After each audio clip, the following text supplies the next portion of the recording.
ਜੇ ਮੈਂ ਤੁਹਾਨੂੰ ਪੁੱਛਾਂ ਇਹ ਕੀ ਹੈ, ਤੁਸੀਂ ਕਹੋਗੇ ਇਹ ਕਮਾਂਦੇਰੋ ਹੈ, ਆਰਡਰ ਪੈਡ ਹੈ।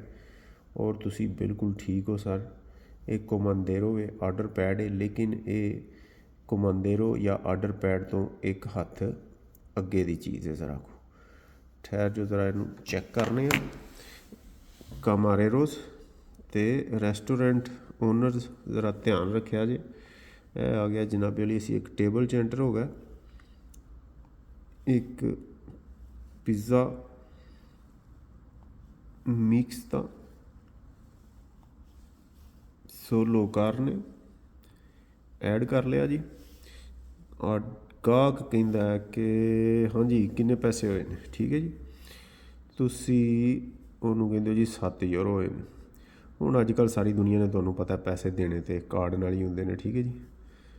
ਤੁਸੀਂ ਕਾਰਡ ਕਰ ਦਿਓ ਅਤੇ ਇਹੋ ਹੀ ਜਿਹੜਾ ਕਮਾਂਦੇਰੋ ਸੀ ਤੁਹਾਡਾ, ਉਹ ਤੁਹਾਡੀ ਦਾਤਾ ਫੋਨੋ ਵੀ ਬਣ ਗਈ ਹੈ। ਗਾਹਕ ਆਪਣਾ ਕਾਰਡ ਮਾਰਦਾ ਅਤੇ ਇਹ ਲਓ ਜੀ, ਪੇਮੈਂਟ ਵੀ ਉਸੇ ਹੀ ਦਾਤਾ ਫੋਨੋ 'ਤੇ ਹੋ ਗਈ ਹੈ। ਅਤੇ ਨਾਲ ਤੁਹਾਡਾ ਅਕਾਊਂਟ ਜਿਹੜਾ ਤੁਹਾਡਾ ਟੇਬਲ ਸੀ ਉਹ ਕਲੋਜ਼ ਹੋ ਗਿਆ। ਠੀਕ ਹੋ ਗਿਆ ਜੀ।